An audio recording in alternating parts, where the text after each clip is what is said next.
Bonjour, bienvenue à tous aujourd'hui pour l'occasion de la semaine, un John Deere 6175M de 2019, totalisant actuellement 1452 heures. Voilà, le tracteur est équipé à l'arrière de pneus de marque Trelleborg. La monte est de 620 70 42. L'usure est d'environ 40%, 50% grand maximum. Comme vous pouvez le voir, le tracteur est équipé de masses de roues à l'arrière, donc qui resteront sur le tracteur. À l'avant, on est aussi en monte de marque Trelleborg 540 65 R30 et l'usure est similaire à l'arrière. On est entre 40 et 50%, plus proche de 40 quand même. Le tracteur étant une version M, il a donc 4 phares de travail à l'avant, comme sur les séries 30, les phares ronds. Voilà. Le tracteur est donc équipé du pont avant suspendu TLS John Deere, qu'on peut voir ici. Le relevage avant avec la prise de force et une ligne hydraulique, un aller et un retour. Voilà. Le tracteur étant de 2019, il est équipé du réservoir d'AdBlue, en plus du réservoir à gasoil forcément. Voilà. En ce qui concerne maintenant l'arrière du tracteur, 4 phares de travail, donc les phares classiques.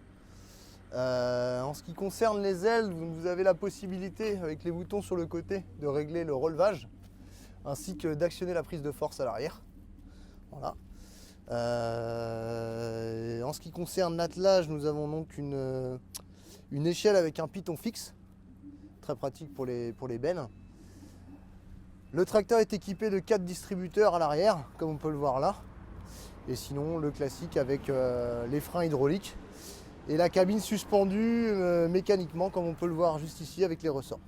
Nous voilà maintenant à l'intérieur du 6175M. Donc, comme vous pouvez le voir ici, console comme sur la plupart des tracteurs M. Nous avons ici donc le réglage de la ventilation, la climatisation et le chauffage. Ensuite, le réglage de la prise de force à l'arrière avec les 3 régimes 540, 540 économique et 1000 tours par minute. Voilà. Réglage des feux de travail. Prise de force donc avant-arrière, les 2 boutons pour pouvoir activer la prise de force. La commande de relevage arrière. Les 2 distributeurs, enfin 2 sur les 4. La boîte, donc le frein de parc de la boîte Command Quad Plus. Donc soit en automatique, soit avec sélection des gammes, manuellement. Le bouton du régime moteur, manuel. Et enfin, le levier qui donc sert pour 2 distributeurs ou pour le relevage avant.